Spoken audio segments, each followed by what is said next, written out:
Yeah, this is tea time. Yeah. Making a difference, one cup at a time. Tea time. So be sure to grab your tea, grab a seat, and tune in to Miss Liz. Tea time. Making a difference, one cup at a time. Tea time, yeah. Tea time.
Well, welcome everybody. We are here, and yes, it is a Tuesday, so you know what that means. It means that it is a rescheduled tea time, and I have the incredible Jacqueline Wales here.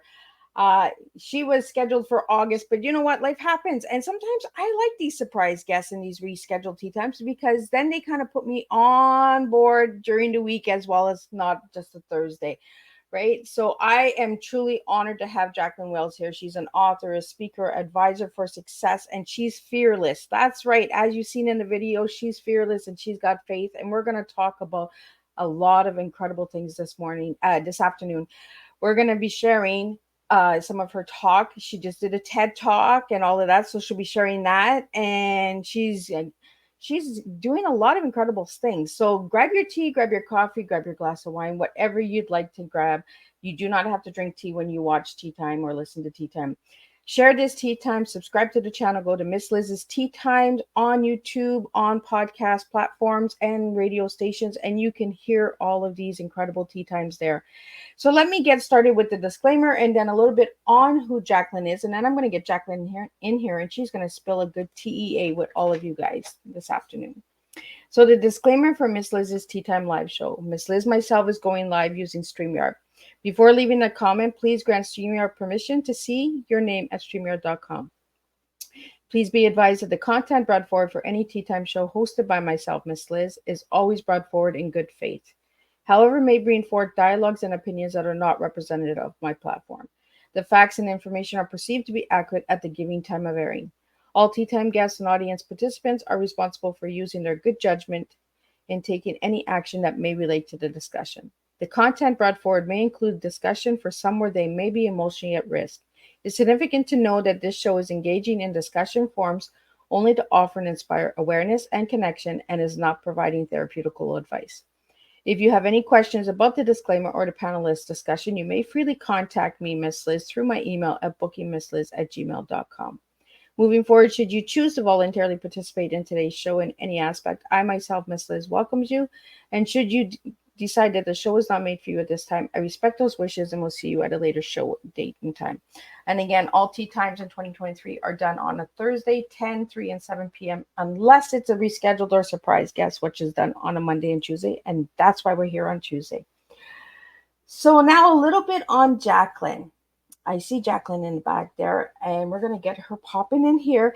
Don't go too far, Jacqueline, but you got like a minute or two. So if you want to run off, you're more than welcome to. So Jacqueline, at only 16 years old, Jacqueline Wales fled from her childhood home in a desperate search for happiness. Looking in all the wrong places, she left a trail of abandoned children and a pattern of self-abuse that threatened her life. But that's just the beginning of her story. From late Scotland to London, England, from the California coast to Paris, Amsterdam, New York, and Bali, Jacqueline's life has been a journey of self discovery, awakening, and joy in the face of fear. Jacqueline believes that being fearless is not the absence of fear, but the courage to take the next step. Today, Jacqueline is an author, keynote speaker, and trusted advisor to successful, high achieving women. And she is unwavering champion for being fearless.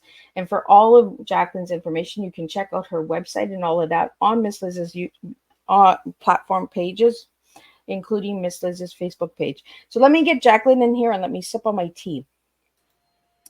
Welcome, Jacqueline. Well, it's nice to be here, Liz, and thank you for that great introduction. I don't think I've ever had a video introduction before. Well done. Well, I always like to twist it up and do a little twisted tea and surprise my guests with a homemade video. So I like to welcome them. It's like coming to grandma's house, right? Having the cookies and tea ready while the video is ready for you guys. That's my tea and cookies. I truly appreciate it. So, Jacqueline, I want to start off with how I start off every interview. Who were you as a little girl, and who are you now as a grown woman? As a little girl, I was extremely fearful and growing up in a household that was violent, uncertain, anxious most of the time. It was very poor, so there was a lot of pressure there. But I also knew that that little girl was something special, and it wasn't really recognized for a very long time, including by me. But there was a sense that there was something more. So I left school and I left home very, very early in life because I couldn't wait to be gone. And now, as the adult that I am, if someone had even said to me 20 years ago that I would be here doing what I'm doing today, I would have said, yeah, I'm not so sure about that. But here we are. I certainly have done quite a bit over the years, but that's really the difference between the child and now. Now, do you feel that the inner child brought you to where you are today, Jacqueline? I think there's no question. I think that, I always knew that I was a creative individual, except that I had no reason to truly believe that until I was much older. And then I discovered through my writing, through making music, through martial arts and traveling the globe, that there was far more to me than I had actually given myself credit for. And that took a lot of decades to finally get that piece figured out. So at the age of 16, you were just a little girl, just on the roll. Like, where did you travel to first? I left school at 15 and I moved to London at the age of 16 with a boyfriend who proceeded to show me who was boss within the first 24 hours. At which point I found myself out on the street looking for a job and a place to stay and wondering what the hell my life was supposed to be doing. And that was a pattern that would last for a very long time. So did you have that pattern in your life a lot, Jacqueline? Like the controlling guys and... The controlling guy part, I tried not to, but inevitably did succumb to allowing them to perhaps rule my life in ways that wasn't necessarily the right way. I grew up with a very violent father. One thing I was very clear about is I was not looking for a violent relationship. And that's, but there's lots of ways in which men can manipulate women, as you well know. And a lot of it is about how women allow themselves to be manipulated because their self-worth, their self-esteem is very, very low. And that was my story at the beginning of my life. I like that you said those two self things because I really like to talk about the self. And it's not about the self-ego. It's about the self-esteem, self-respect, self-awareness, right? Mm-hmm. And during your travels and your journey in life, Jacqueline, I'm sure you found that your self-love was lacking because of the childhood and the upbringing, correct? Absolutely. I didn't know what love was for a very long time. And the self-love piece is hard for a lot of people. Learning how to love ourselves is really the big number one thing to be able to do.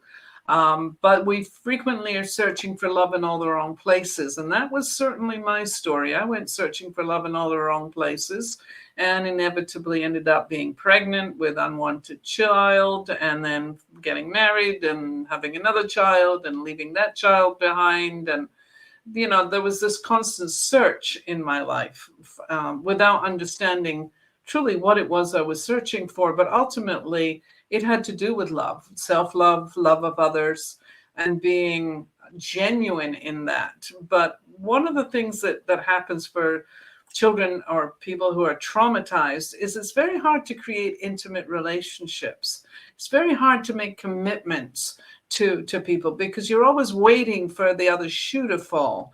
And when you're constantly on the on guard position, kind of like in a fencing match, you'll end up in a fencing match. And that's usually a fight with yourself. And of course, we all know very well how to be our own worst enemies. So I like to say in my work, I will teach you how to be your own best friend.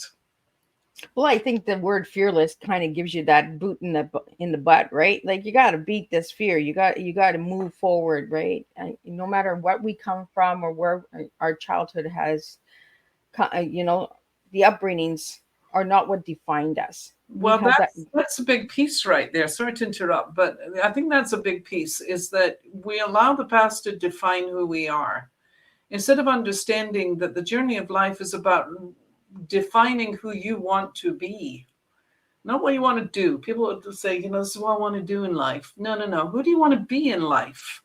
And what does that mean for you? And it's really about self-examination. But the problem is, for many people, they're afraid to self-examine. They're afraid that if they really take a hard look at who they are, they will not like who they see. But in fact, what happens is you find out you're far, far more than you think you are. And when we talk about being fearless, I say that being fearless is not the absence of fear, but it is the courage to take the next step until you are comfortable in the uncomfortable places. And you can meet the challenges knowing that you can overcome them, because fear is our inability to trust that we can handle whatever it is that comes our way. And as you know, I just did a TEDx talk called Unleashing the Power of Fear. And I talk about it this way. Fear is the greatest driver for human growth. And why? Because when fear shows up, it's an opportunity to take a hard look at what is that fear all about, because 9 times out of 10, I'll guarantee you, it's the stories we tell ourselves. That's it. There's very little about it that is physically threatening. It's a mental job. Well, and you're bringing up a lot of good points, Jacqueline, because you're saying self-examination. A lot of people don't want to look in that mirror and say, you know what, maybe I'm the one with the issue. Maybe I'm the one with the problem. Maybe I'm the one putting the self-doubt in myself. And I really love the word unleashing, because we hold so much in, right? We just got to release it. Yeah. So when you hear the word unleashing, Jacqueline, what does it bring to you? Letting go. I mean, a lot of the time when we live in fear, we're control freaks, to be perfectly honest with you. And I was, I call myself a recovering controller, because I absolutely needed to have that control in order to feel safe. And that's true for anyone. If you analyze, why do you need to be in control of everything? The people around you, your life, every aspect of it, it needs to be in a certain way. That's all about, how do I keep myself safe? And I think that the unleashing part is the letting go of that. Finding out they won't kill you if somebody else is going to make a decision, or if somebody else is going to take control. Before we started this call today, I had asked my husband this morning to go vacuum, because I'm working and he's not. So I said, you need to vacuum. And then he started the vacuuming. I immediately wanted to run outside and go, turn the vacuum off. I'm on a podcast. But then I thought, just let it be. Let it be. It'll stop eventually. You'll be fine. But that's something I think women struggle with, is control. Yes. Especially the household. We're controllers of a household. We ask for help, the guys help, and then we're like, oh no, let me come and do that. Let me give you some help. But it's our kind of way of saying, let's just do it. Well, there is that. But here's what I've learned. I am going to be with my husband now in December, 44 years. 44 years. There's not too many people make it that long. No. We've had a lot of ups and downs and a lot of near misses, but we're still here. But what I have discovered and I realized for myself is that when I controlled how much I was doing, and not only, as they like to say, made a rod for my own back, but I disempowered him because he never had an opportunity to learn and grow. Because it would be a case of get out of the way, I'll do it myself. And that's exactly what you're talking about. But when you think about it from how are we disempowering these people that we say we love? Right. Yeah. And that's a good point. You know, we say we love them, but we don't give them enough credit to do the job, to do it. We're behind them. We're mimicking them. Like we're, you know, micromanaging. Well, it is micromanaging. I mean, I work with a lot of companies now, and I'm just about to launch a new program called Leading with Trust. And it's a very involved program designed to help managers and leaders understand why trust matters and how we can do it differently. But I do bring up a point in there about, you know, none of us want to be micromanaged. I don't want to be told what to do and how to do it. But equally, that's what we do in our relationships. And it's no wonder that many of them don't last or they end up with major confrontations. And so we have to hold the mirror up and self-examine our own motivation, our own ways in which we try to keep ourselves safe, but we're not keeping ourselves safe. We're just simply setting up pretty severe boundaries around what we're willing to let in and not let in. And certainly for someone who has spent a great deal of her life dealing with her own fears, intimacy was not something that was easy for me. Letting people in is hard when you're a damaged person because you don't trust them. You don't trust that they've got your best interests at heart.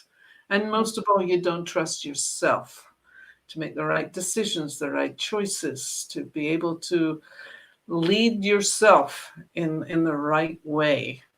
Because we never got the right modeling to help us understand how to do that. Let's face it, most families are dysfunctional. They're not happy families. And everybody's got their own childhood traumas that they have to outgrow. And that's the work that we all need to do. Jacqueline, I want to ask you this question because I struggle with this. And sometimes I need my guests to help me as well. When I hear the word trust, my body gets tight. Why? Your body gets tight because there's a vulnerability in trust. And the last thing that you want is to stay open and risk that if you open yourself to that somebody won't hurt you. They won't diminish you. They won't bring you down. And that's why your body tightens up, because it has to do with vulnerability. But one of the things I talk about in my work is vulnerability is a strength. And it's an important strength when it comes to trust. Because if I don't take the risk that I'm going to be okay, then I'm going to continue to keep a closed self. And that's what happens. So you're never fully free. You're never fully expressed. Yeah, I always feel like when I hear the word trust, I'm in a cage. Like you put yourself in there. You put yourself in there. I mean, that's what it comes. Oh yeah. to. Oh no, I don't put that on anybody else. That's all me. Yeah, but you put yourself in that cage because somehow it feels safer than just saying I'm going to take a risk here and trust that you have my best interests at heart, that you care for me enough that you will protect me, that you will give me the things that I need in order for me to feel self-fulfilled. But at the same time, I'm taking responsibility for my end of things, because not only is it hard to receive that trust, it's hard to give that trust. And when it's hard to give trust, you can't expect any reciprocity. You know, it doesn't come back at you. And it back to that thing that we said earlier about learning how to love yourself means that I'm learning how to trust myself. Because what is love at the end of the day? Love is about trust. Friendships are about trust. Any kind of relationship has to have a level of trust in there. And if we're guarded all of the time, then we're kind of cutting ourselves off at the knees from enjoying life to the fullest. So you're doing this program with companies leading with trust. So what tools and tips are you bringing to the table to help people? Well, I believe that, the things that we look at in this program are very simple. Trust of self is number one. I want to help you understand what it takes to trust yourself. The second part is trusting others. And again, I've touched on some of those issues that we were just discussing. Organizational trust is a big one right now because many companies, there are more companies who are toxic than there are companies that are healthy. And it's mostly because people go around protecting their little piece. We talk about silos. We talk about how, people are divided. There's no connection there, and there's no willingness to take a chance on people. And to the point you made earlier, micromanaging is a critical factor. In fact, I just had a conversation with a leader the other day who said, I admit that I have micromanaged my team because I don't want to let go of the control. And I don't trust them that they'll get it right. So yeah, move out of the way, I'll get on with it myself, or I'm going to overlook everything you do and make sure that it's done according to my standards, not according to yours. So there's a whole lot of behavioral stuff in here, but the behaviors of trust involve honesty, integrity, respect, capabilities, results. There's a whole lot of competencies involved in learning how to trust. It's not something that comes naturally, and it's not a big umbrella either. There's a whole lot of different aspects to it that we dive into in this program that really, at the end of the day, it's a 4-week program. People really have a very deep understanding of why trust matters and why I need to work on it. Is that why there's a lot of people struggling to collaborate? Yes, it's one of the reasons why. Yeah. If you don't trust your team members, why would I want to collaborate with you? Now, here's the other thing. We look at companies where there's a lot of divisions in the different departments of the organization. And part of that problem is that they don't trust each other to deliver the right results. They're not feeling like people are trustworthy, and trust and trustworthy are actually two different things altogether. People aren't showing up as real people, authentic people. How many people go to work and put a mask on? They become who you think I should be within the hours under which I'm working with you. But when we take all of that away, then we have better opportunities for people to come together.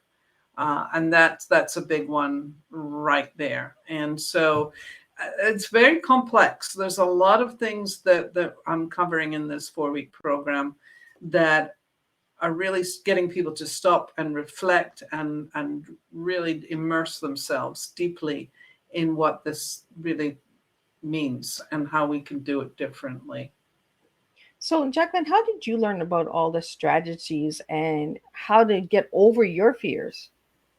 A lot of it was just, sheer willpower to some degree, perseverance. I like to say my middle name is determination. I don't give up easily. I was aware when I was in my 30s, I'd already given one child up for adoption. I'd left the second one with his father, and I got pregnant again for the third time with my current husband. And I made a commitment at that point that I would figure this motherhood thing out, because I felt like I was definitely on the run. And I stuck around and, ended up with a very reasonably healthy. We're all reasonably healthy. None of us are totally healthy. So that was the first child. And then I ended up inheriting a stepdaughter who came to me almost the age of 10 from Thailand. Didn't know me, complete stranger. So I had that to deal with. At that point, my child was 14 months old. And then I ended up with a fifth child in my life. And so the children became the main reason for me to start doing the therapeutic work, to understand why I was so self-destructive. I mean, I did my fair shares of drugs and alcohol, and taking it to the max.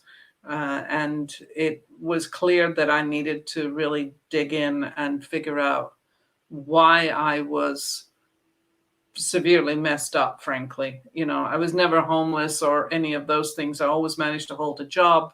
I left school at 15, but I went back to school when I was 21. I eventually did get a degree. But I got it by the skin of my teeth, by the fact that, I'm a smart woman. But even then, I didn't think I was smart for a long time either. I didn't believe that I had any intelligence. I didn't believe I had any creativity. And it wasn't until I started writing when I was in my late 30s into my 40s, and then all the other things that I've done, that it started to change the picture of what I was capable of being. But I've had a lot of therapy, a lot of coaching, a lot of advising. And I'm not shy about, talking about that, simply because none of us makes the significant changes that I've made alone. It's impossible. You need sounding boards, you need people who are smarter than you, and you need people who really do care, that you will succeed, who believe in you more than you believe in yourself. Because as I said in my TED talk, I wouldn't have been standing there that night if it hadn't been for the many, many people who had helped show me a different direction. And that is so true, Jacqueline. There's so many people that say, we believe in you. We see more than what you see, and until you see it, you always question yourself. Can I do it? Can I really? Is this who I? Yeah. And then, but you also have those other people that give you that fake belief. And then that's where I have my challenges. Is I have a lot of support, but I also know that I have not genuine support. The energy in the room is different. If I stand up for myself, or I say, no, thank you, not at this time, the energy with that other person will change. So I feel That's a almost, transactional relationship. That's really what you're talking about. The people, if the energy's changing, it's like, I wanted something from you and you're not going to give it. In which case, I said many years ago, there's no one in my life I don't want there. And I had to be very discriminate about the people that I was allowing in, and the people who could use me. And I've been used a lot. I mean, people knowing what I do, there's a lot of people who show up and want it for free.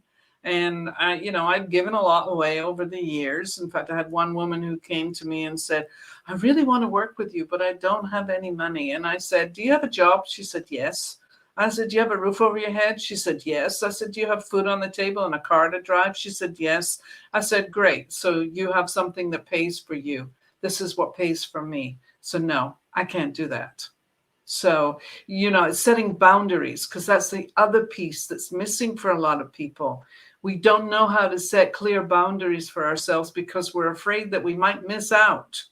We are afraid that maybe we're going to upset somebody.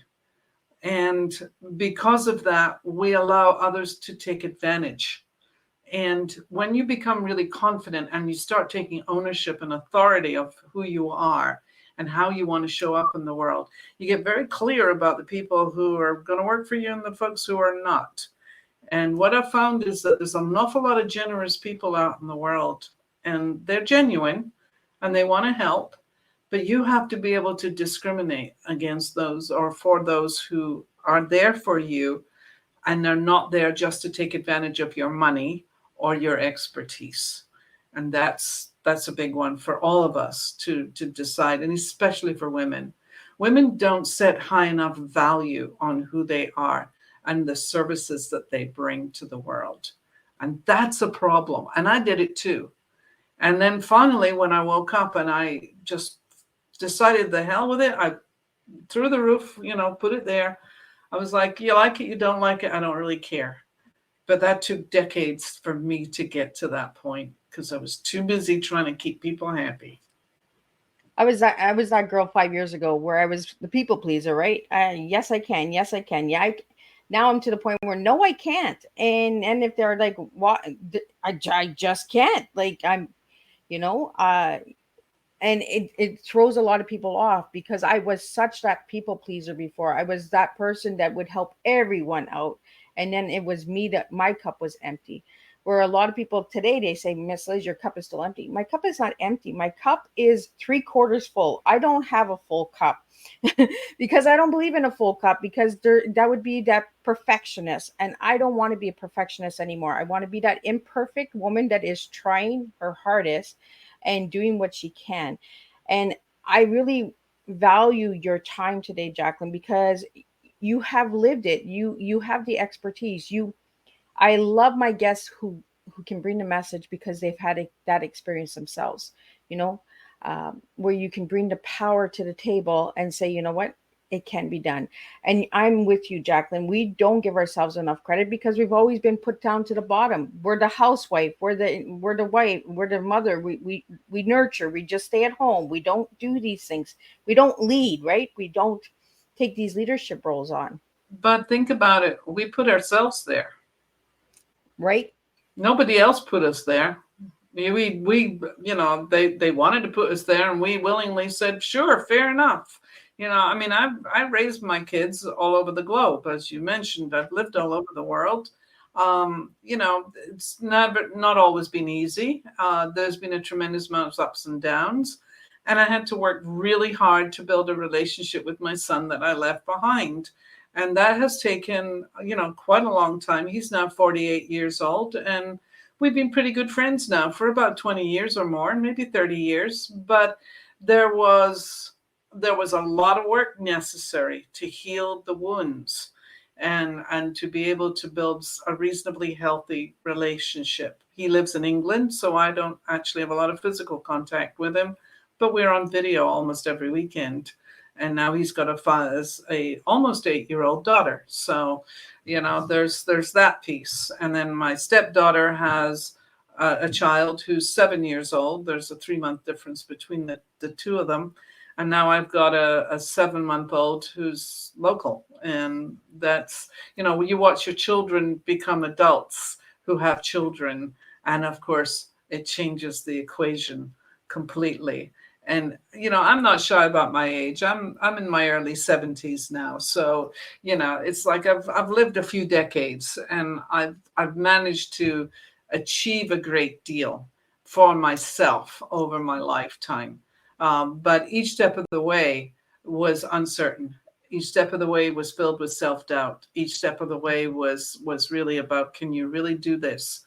Until, only recently being able to say, I'm going for that, and nobody's going to stop me.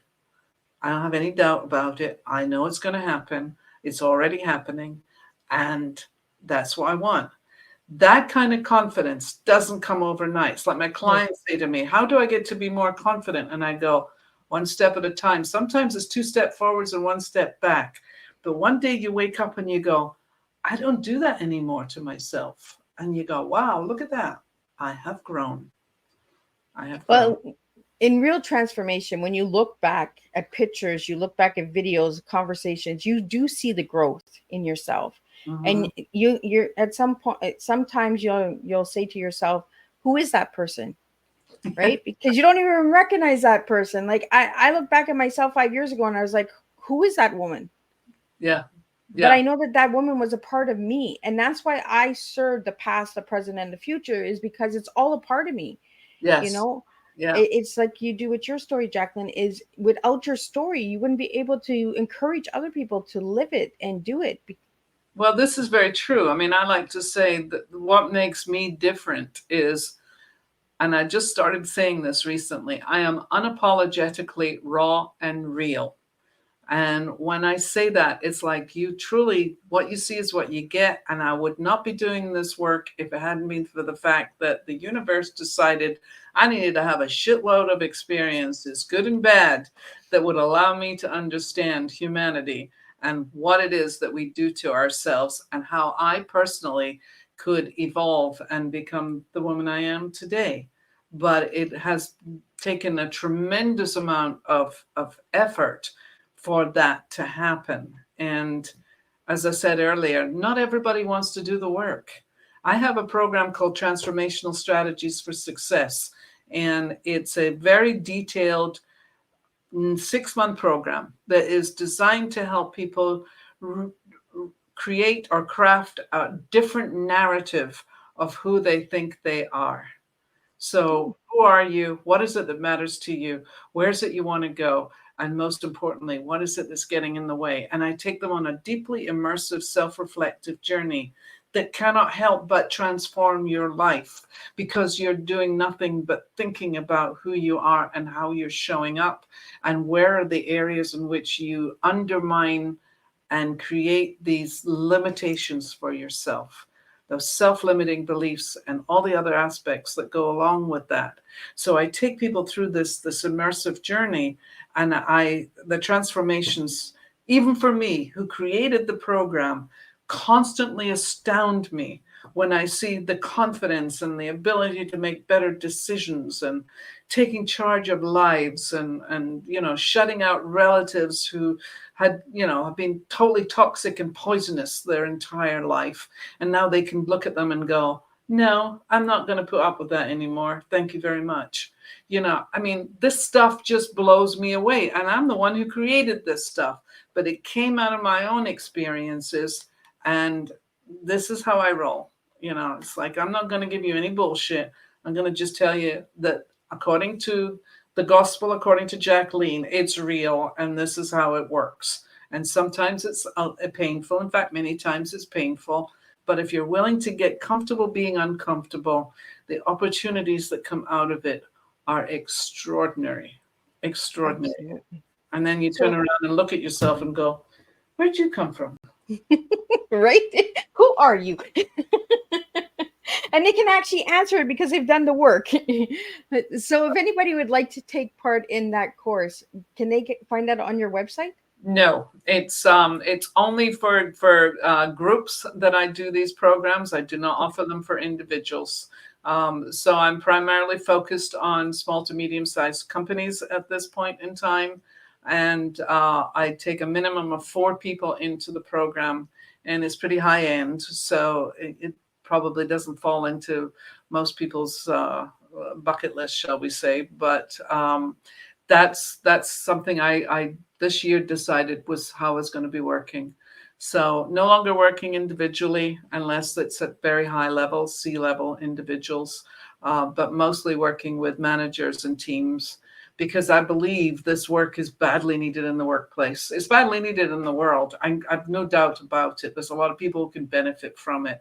But my mission is to get into the workplace and help transform those companies that people spend most of their lives in, and they're unhappy. Could we do that differently? And it's so true, right? In organizations and groups and all that, there's no more teammate. There's no more collaboration, connection, because there's no proper communication. It's there, but it's not as wholesome as it could be. Put it that way. I think that they want to do better, but many times they either don't bring the right programming in to help people. I mean, I'm working with one company right now. I've been working with them most of this year. The people who have gone through my program are rock stars in their organization now. And they're now in the management track, and they're starting to be rising stars throughout this. And it's only got 54 people in the company. But the CEO came to me and she said, I'm so impressed by the changes that people have been having since they started working with you. I want you to come in all of next year and deliver it to as many employees as we can. And that for me is about changing the world. That's exactly how it rolls. Yeah. I like what you're doing, Jacqueline, because you're not just working with the one person, right? You're working with multiple people. Yeah. And then you have that extra flow, instead of having that one flow, you have that 4 flow. You know what I mean? Yeah. I don't even know if that's a word. Maybe I just created that word up. But here's the way I look at it is, I spent a lot of my life doing one-offs. People come and work with me, and then they finish, and then they keep going on. And this particular role, I don't call myself a coach anymore, because I think the word coach is highly overused and by a lot of people who have no business in the business. Thank you for saying that. Yeah, I'm very clear on that. I've earned my stripes. But now I tell people I'm a guide and advisor. And if I'm a guide and advisor, then what I want to do is I want to guide you to the direction you want to go in. And I will advise you on whether you're making the right moves or not, or I will give you some thoughts on how you can think about things differently. But when I think about the teams that I work with, the individuals that I work with, they're contributing to the greater good of something. Because let's face it, the world is run by businesses, and mostly small businesses, by the way. It's not these large conglomerates that Exactly. we all know. I'm so glad, Jacqueline, that you were saying that, because, the small guys always get forgotten. We got to really start paying attention and opening our eyes up to the small steps that are being taken, the small companies that are making the impacts. Yeah, and the small companies want to get bigger. I mean, as I said, I like to work with companies. On average, I mean, I'm working with a startup right now. They got 17 people, but I'm working with 2 of their top management executives, the senior level people. That's a different kind of gig because they're not doing my online programs. They're just working with me one-on-one, but I'm working there as a trusted advisor. So we're talking about a whole bunch of stuff about how to make this thing go better. On the other side, when people are doing my programs, and I've got 3 online programs, which if anybody chooses to go to my website, you'll be able to examine and see for yourself. But I'm definitely interested in companies who are willing to invest in their people because they know that if they help their people grow, they will help their companies grow. It's a very simple equation, not complicated. But many people don't get it because it's like, oh, well, we don't have the money to invest in that. And I go, okay, so how much money are you investing in retention right now? How much money are you investing in underperformance that you could do better if only, So I get very uppity about all of this, I must admit. But, there's a piece here that for my part, my little old me, wants to influence, and I'm doing it. So that's kind of the blessing for my life at this point in time. Yeah. Well, you're asking the questions that need to be asked, the ones that people are not asking. People that say, well, I can't invest in that. Well, what else are you investing in? Are you investing in bad behavior, bad choices, bad teammates? Like, are you putting all your time and energy into that, or are you actually looking for a change and direction? Yeah. That's where I've come to the point of my table is I don't want just people who want to come on a podcast. I want people who want to actually show that we can create a difference in the world by being real and raw and Yeah. saying, you know what, we went through shit and we've done our shit. Now we want results. We don't want no more excuses. We want to look in that mirror and we want to say, where are we going? Yes. That's Where are we exactly. traveling to? Like, how can we grow together? At the end of the day, we want to go out in our box, shall we say, feeling like I had an impact somewhere. Even if it's just in your family, because the other thing I talk about is when I talk about leadership, we're all leaders of our own life.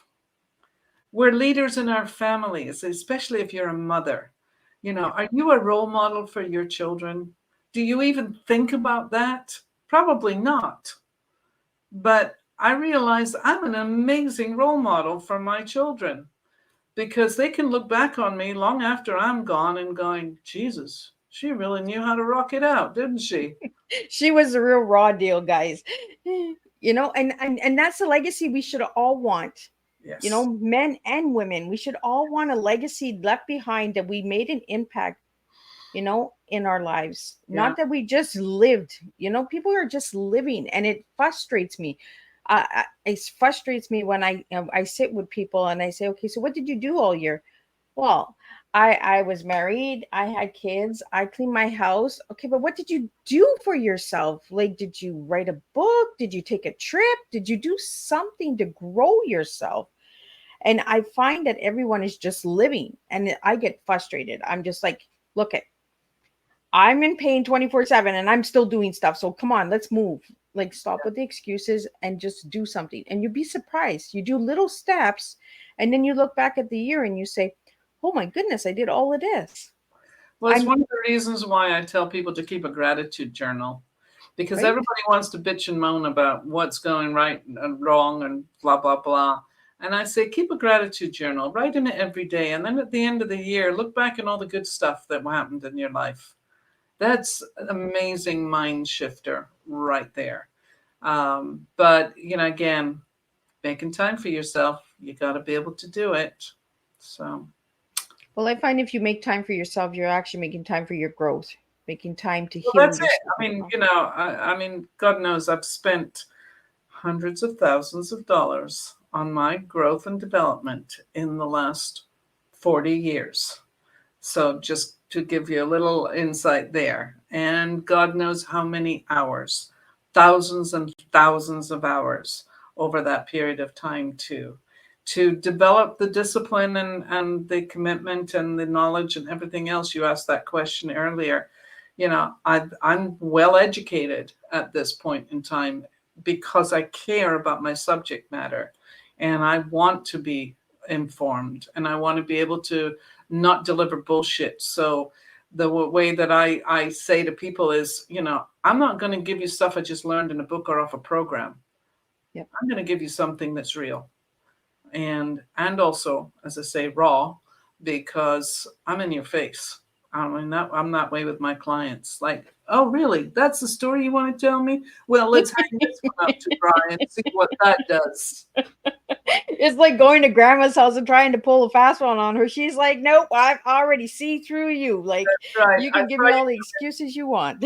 Saw you coming. And people, when they say to me, oh, I've got these unique problems, and I go, no, you don't. Seen it all before. Sorry.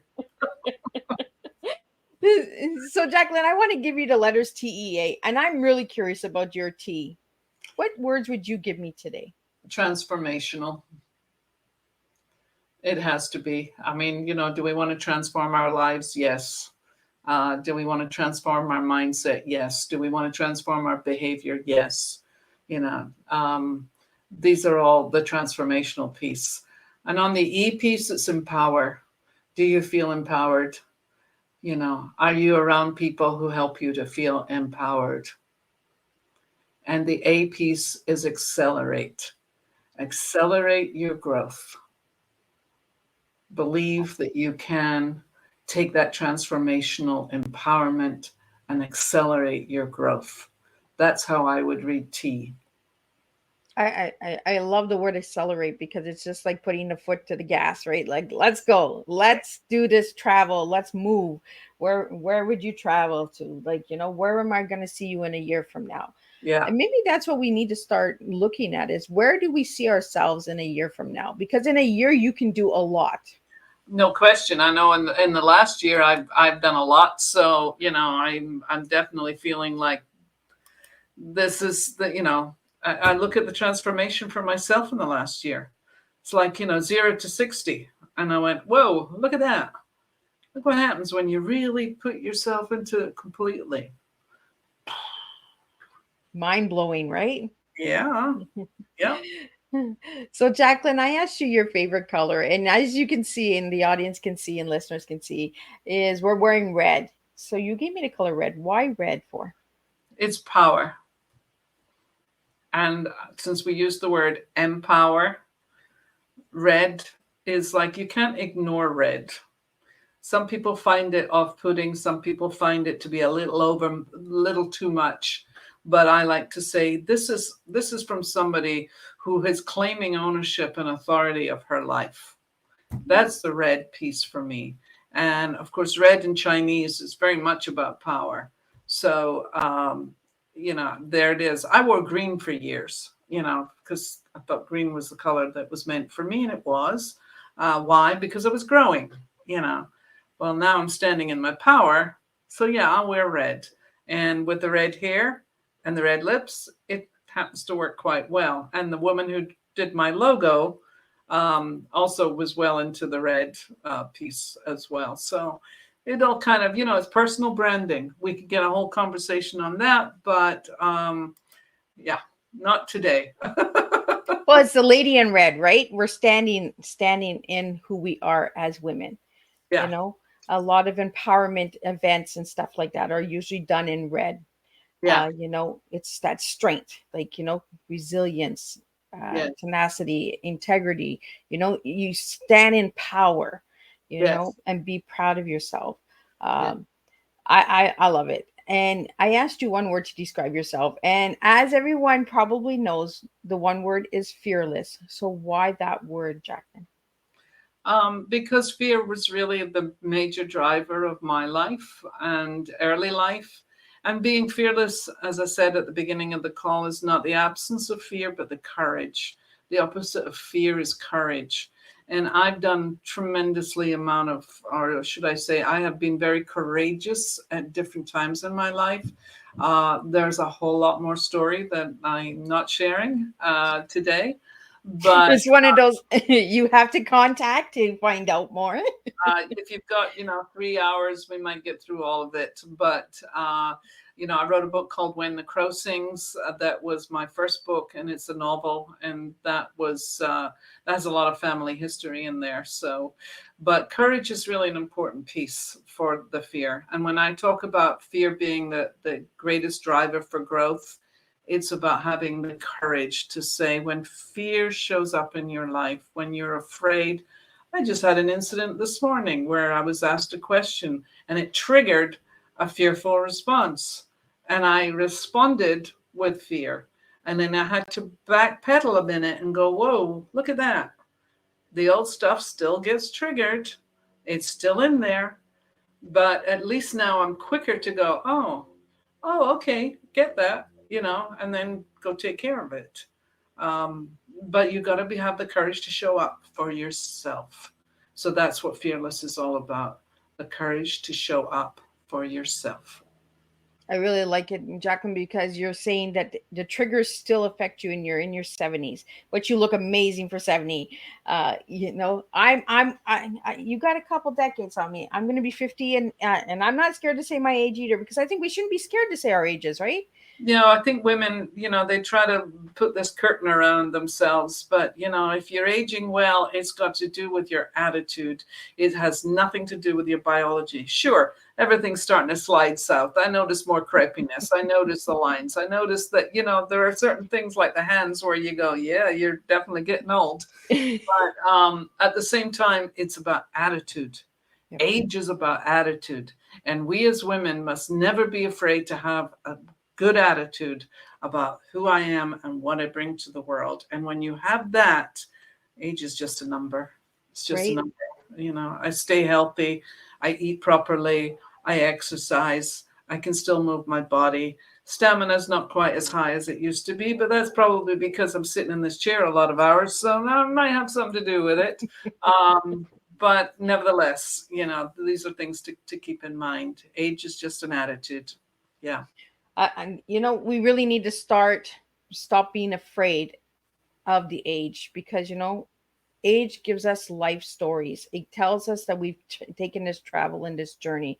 Like my 97-year-old grandma always tells me, if I didn't live it, I can't say it, and I got 97 years, so I can complain about it if I want, and I can share it if I want. She said there's a big difference between it. And that's what you said at the beginning of the show, is, do you complain about it or do you fix it? Do you have gratitude for it? Do you have gratitude for the wrinkles, for the hardship?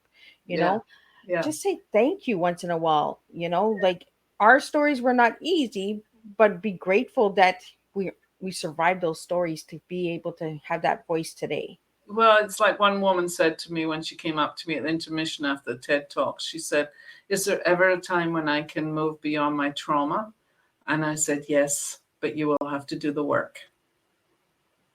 Yeah.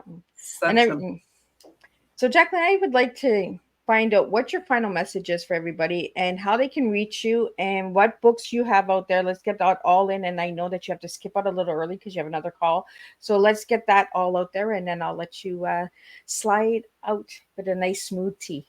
Thank you.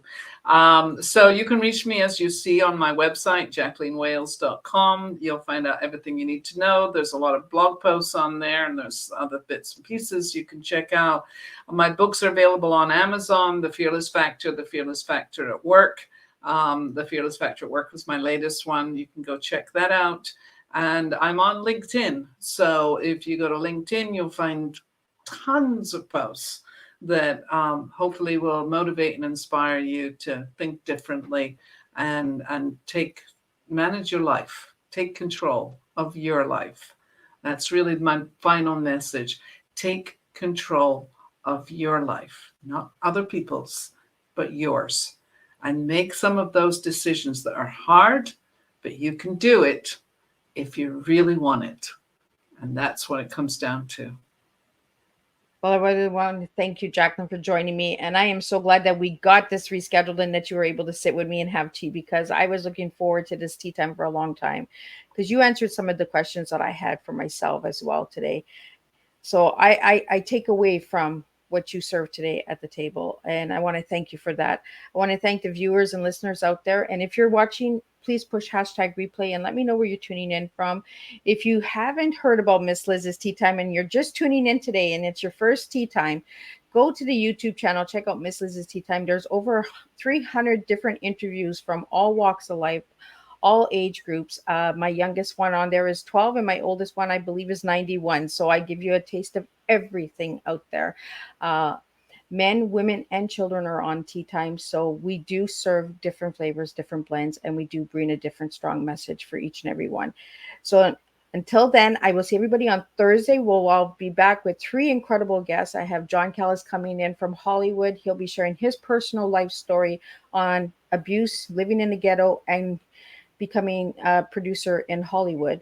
Then I have Radvia Rome coming in with serving inner peace. So we'll be talking about how your inner peace has effects on your life.